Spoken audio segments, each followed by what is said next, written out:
Hey, I want to wear fancy clothes. What's up? It's the Culture Detective here investigating your favorite albums, and today I am going to continue with my Pink Floyd album review series alongside with my terrible looking hairline and and I will be reviewing Pink Floyd The Wall.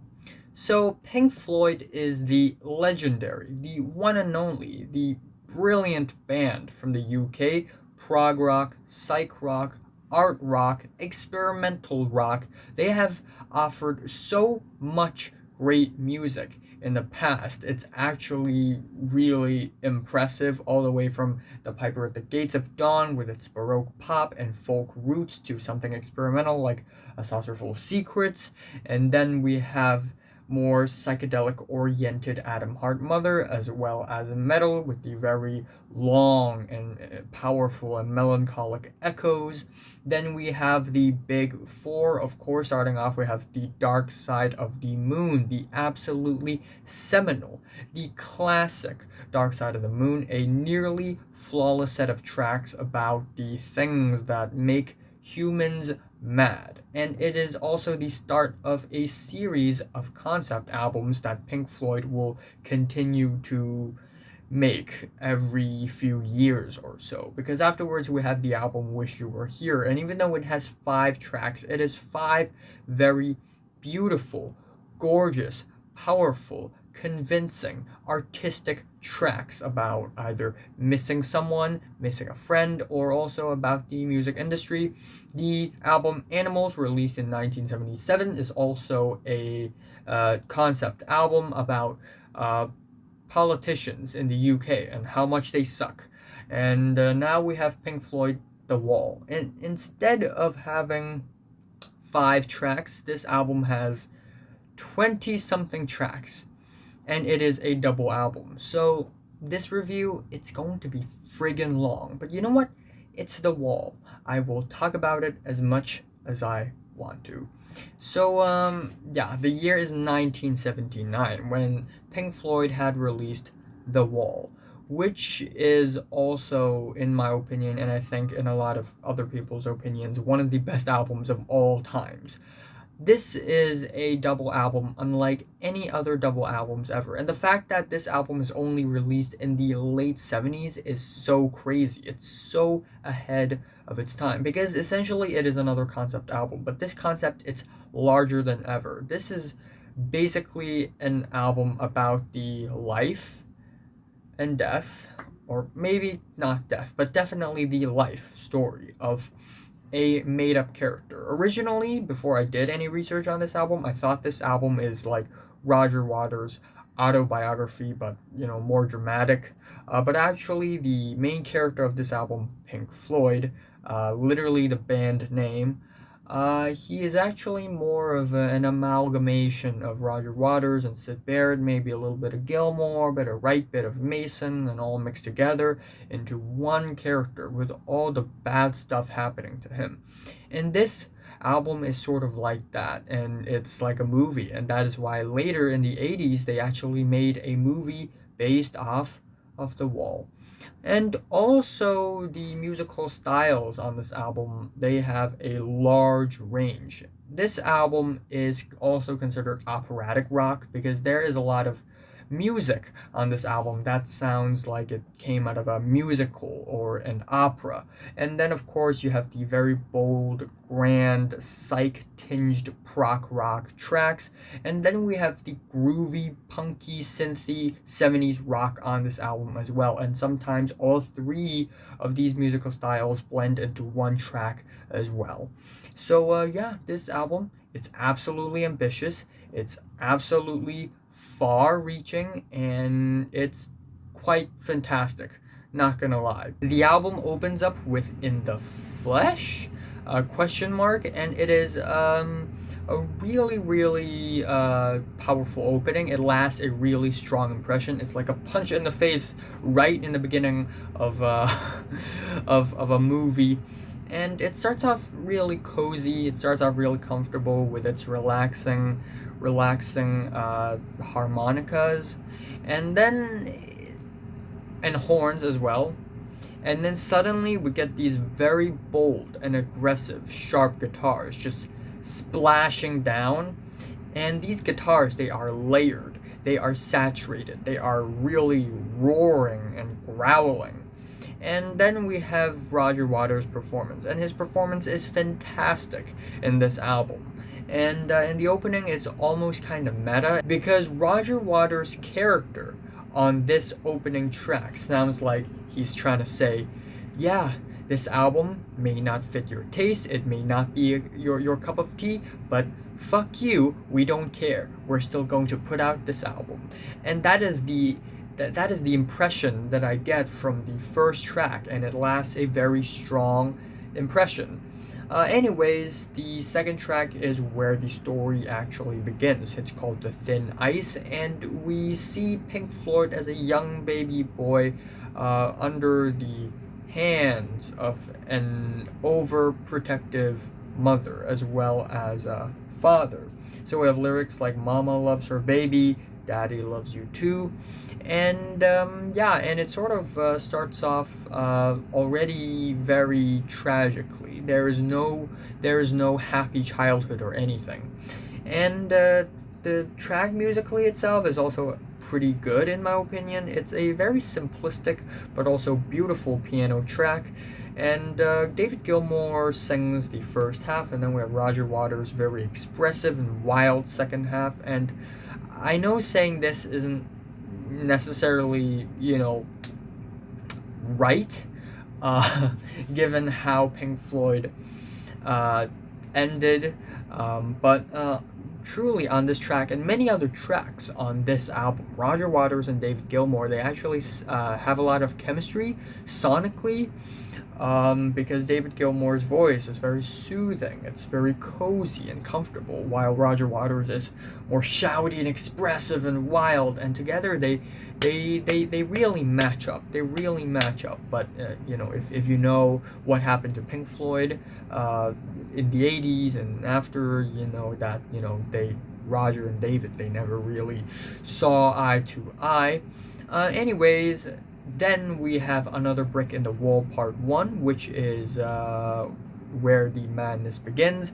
A lot of people know Another Brick in the Wall by its second part, but actually there are multiple parts. Dare I say it, there are 5 parts to this track. 5 parts, or 4.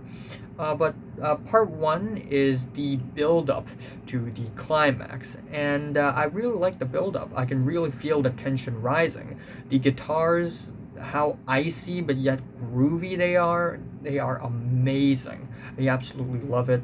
And this track is essentially about how Pink Floyd's father left him because he had to go to war, and it just goes to show how angry Pink Floyd was.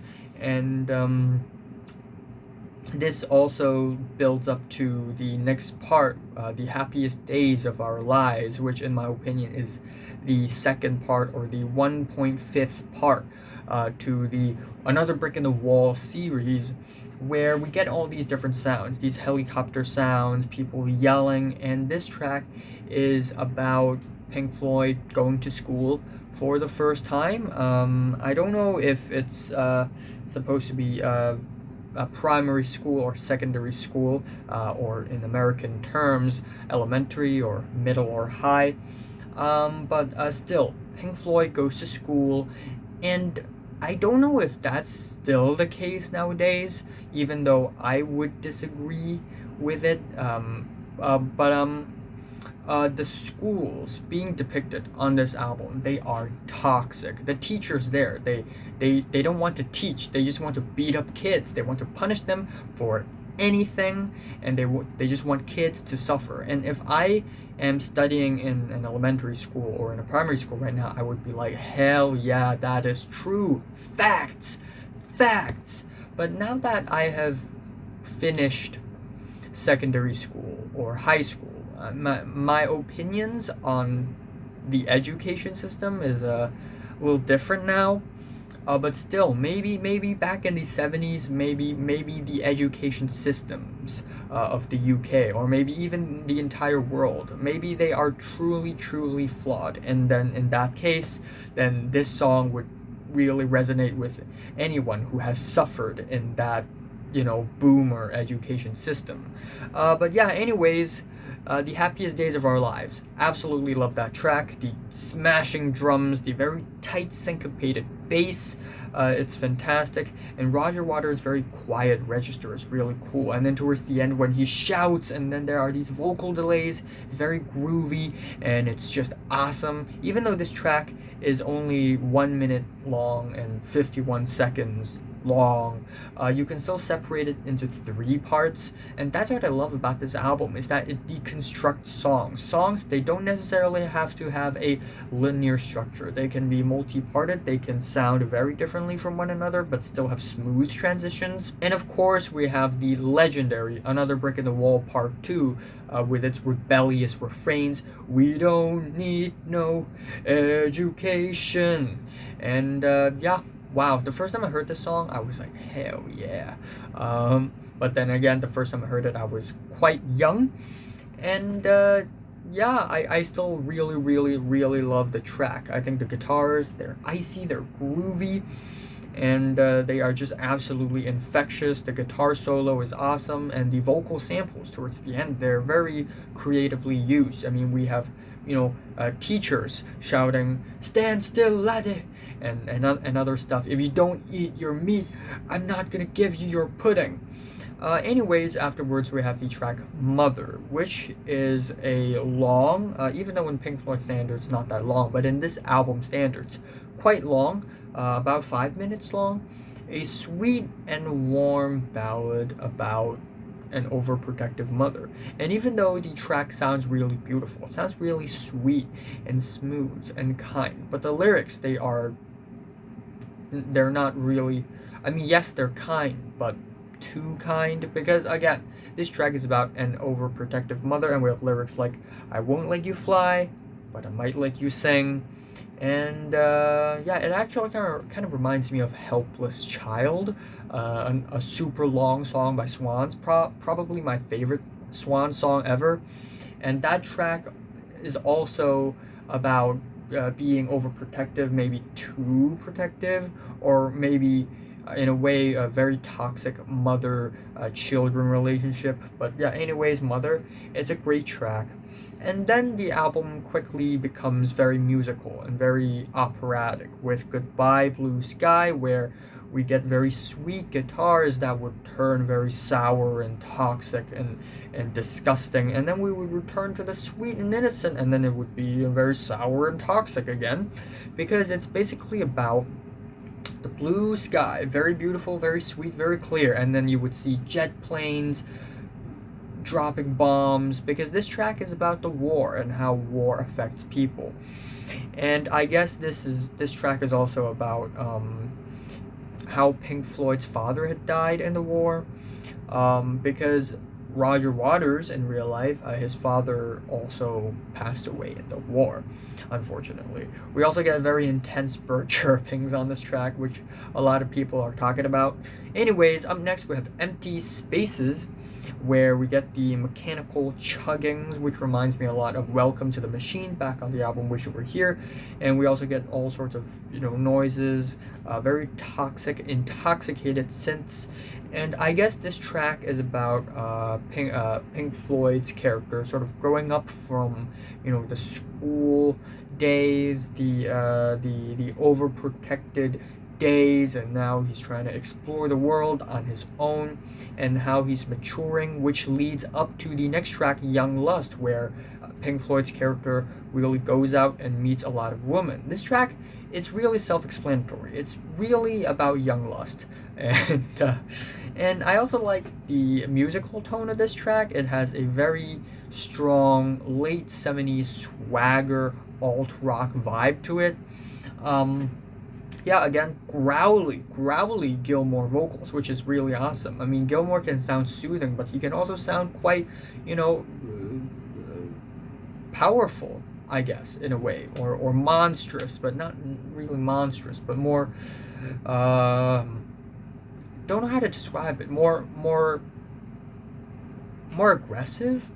Yeah, the choruses, the verses, they are catchy on this track, and it really depicts what young lust is and how Pink Floyd's character is dealing with all, his desire for women and all that, and how the track tries really hard to sort of depict that both musically and lyrically, and I really appreciate that. The track One of My Turns is sort of about how Pink Floyd's character is beginning to lose interest in everything. It starts off with an American woman sort of visiting his studio or his apartment, and the American woman was like, "Oh, look at all these beautiful guitars.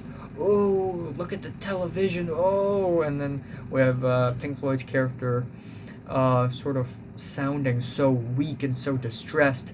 We also get these very simple and quiet synths to sort of accentuate the very the losing of the interest. And towards the end, there is a very impressive and powerful key change where Roger Waters start to shout, sing, and it's like he's trying to break out of this wall of nothingness, of blandness. Because in the past, again, overprotective mother, father died in the war, very toxic school, and all of these things sort of add onto Pink Floyd's wall, where he tries to build a wall to isolate himself from the rest of the world, from the rest of the society, and sort of because he's trying to protect himself from those things. The track Don't Leave Me Now is an even more distressing and concerning song. It's very dizzying. We get these warping guitars, and this track can also be interpreted as Pink Floyd's wife or maybe girlfriend leaving him even sadder, even more angry at the world, and that sort of adds onto his wall between him and the rest of the society, which then leads up to a very impressive reprise, which is actually Another Brick in the Wall Part 3. This track is more straightforward, but it's significantly angrier than the previous parts, and you see smashing sounds, you hear smashing sounds and all other sounds. And then the final track of disc 1 is Goodbye Cruel World, where I guess it's a bit of a cliffhanger, because it almost sounds like Pink Floyd's character, he's done with the world, everything sucks, he's gonna commit suicide. And it's a very sad, very low moment on this track. We also get these very simple pianos that sound very sweet but also concerning, and it's a very interesting ending to disc 1.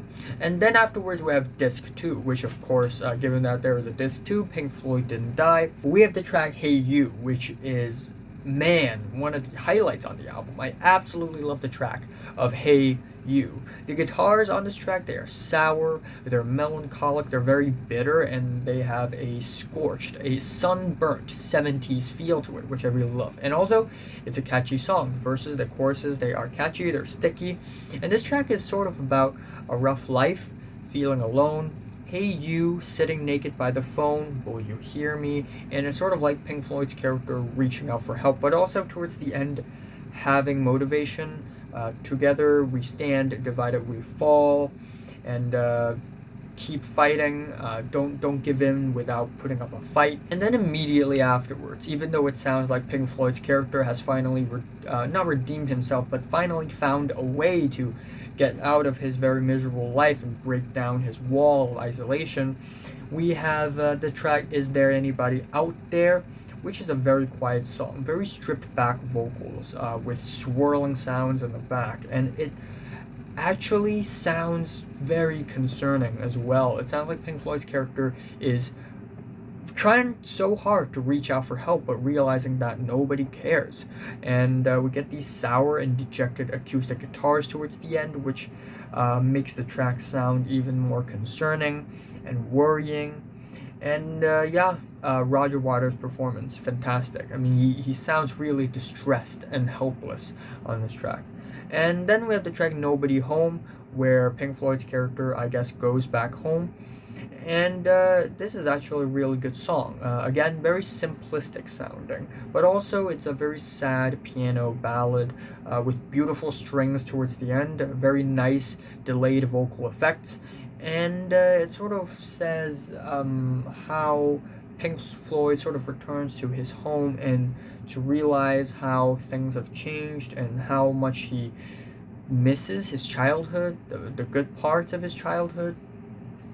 And then for two tracks on the album, we sort of have a bit of a flashback, or maybe not flashback, but more like Pink Floyd's character looking into his father's situation. Because we have the track Vera, which is a 1.5 minute long song, rather quiet, but we get these strings and guitars that sound very rustic. And we have lyrics about Vera Lynn, who is a singer from World War II.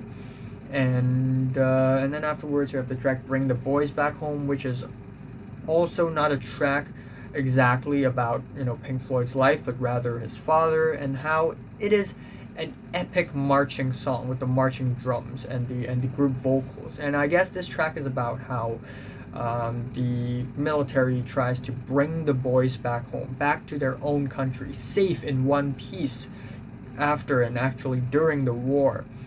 But of course that didn't turn out exactly the way it was, I guess, supposed to. So Pink Floyd's father really did pass away in the war. And then afterwards we have the track Comfortably Numb, and damn, this track is powerful. This is one of the highlights on the album, and one of the best Pink Floyd tracks as well. It is 6.5 minutes long, the longest track on the entire album, and it's a really slow song, where I guess inspired by Roger Waters' own experience, because he was diagnosed with hepatitis and he had to get an injection, and while he was injected all his muscles were paralyzed and he couldn't move. And I guess this song is inspired by that, and we have Roger Waters singing the part of Pink Floyd and Dave Gilmour singing as the doctor. And even though the situation is tragic, it's really painful and miserable, this track manages to sound very hopeful and very bright and powerful and heavenly. And the guitar solo, oh my god, the guitar solo, oh, it's heaven, it's heaven. Anyways, we have the track The Show Must Go On, where we get these very sweet, sunny choir vocals, which actually is the same choir vocals we hear earlier on the track Mother. And yeah, it's these little recalls on this album that I really, really love. The next track, we have another recall. It's In the Flesh, without a question mark. So obviously this is sort of a return of the album opener, except this one, it's full, it's complete, and it's fantastic.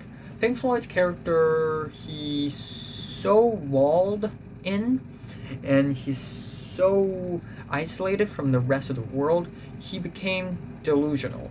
He started to imagine that he became a rock star and also a fascist dictator at the same time.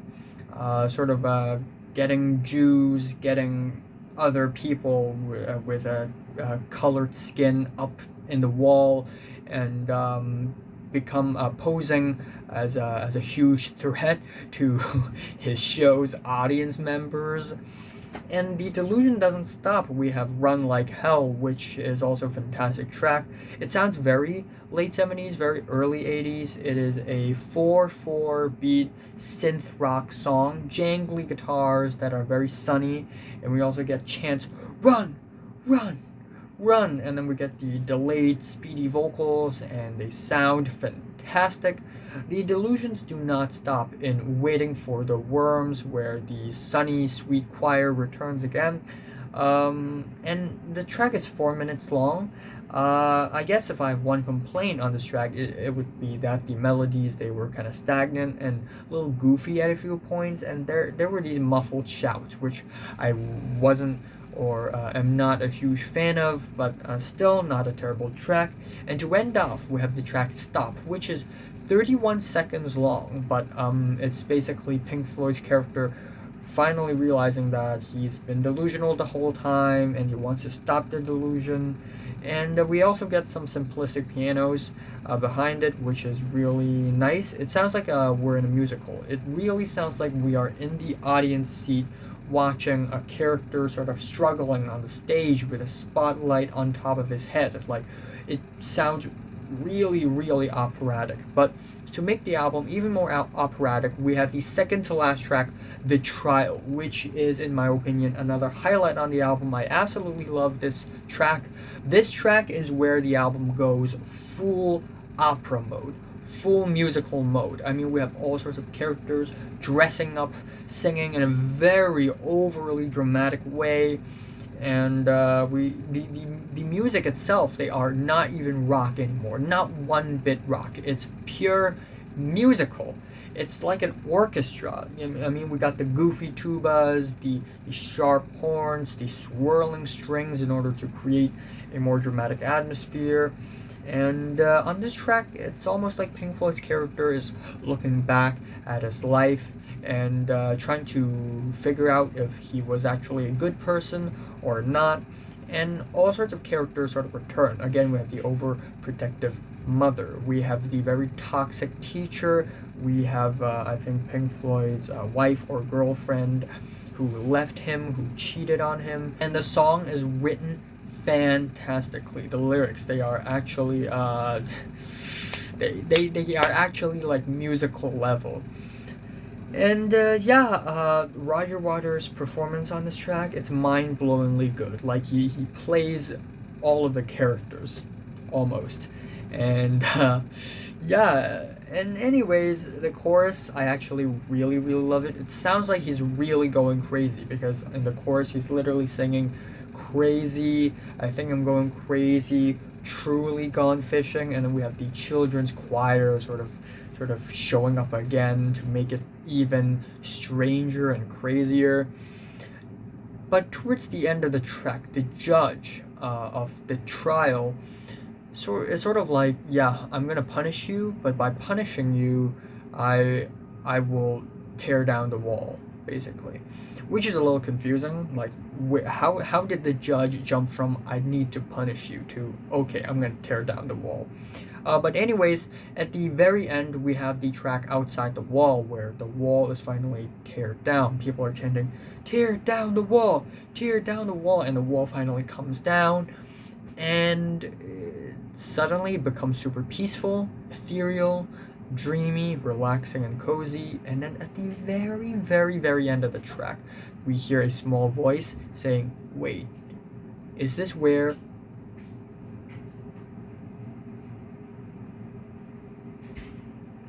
At the end of the track, we have a very small voice asking, wait, is this where... And then the album stops. But actually, if you listen to the first track on the album, In the Flesh, more carefully, in the very beginning, you would hear a very small voice asking, we came in. So actually, the ending of the album and the beginning of the album loops in perfectly. And that's also kind of tragic, because it almost feels like this kind of life, this kind of tragic life, will repeat itself over and over again in history. But overall, I absolutely love this album. I think it is one of the best albums of all times. There are a couple of tracks that I find, maybe a little redundant. Maybe the melodies are a little stagnant, but still, I think it's absolutely mind-blowing how they pulled off this album. It's a concept album for the ages, and so many musical styles blending in together so smoothly. It is truly an epic album, and I'm just gonna leave it at that. My favorite track here is, I don't even know. I don't even know what's my favorite track, to be honest. Either Comfortably Numb or Another Brick in the Wall, Part 2. I actually really like Hey You, and I actually really like, just these tracks. And my least favorite is, I guess, Waiting for the Worms. I am giving Pink Floyd's The Wall a 10 out of 10 once again. So have a listened to Pink Floyd The Wall from 1 to 10. How much rate it like if you like it, and subscribe if you want more. And thanks for watching.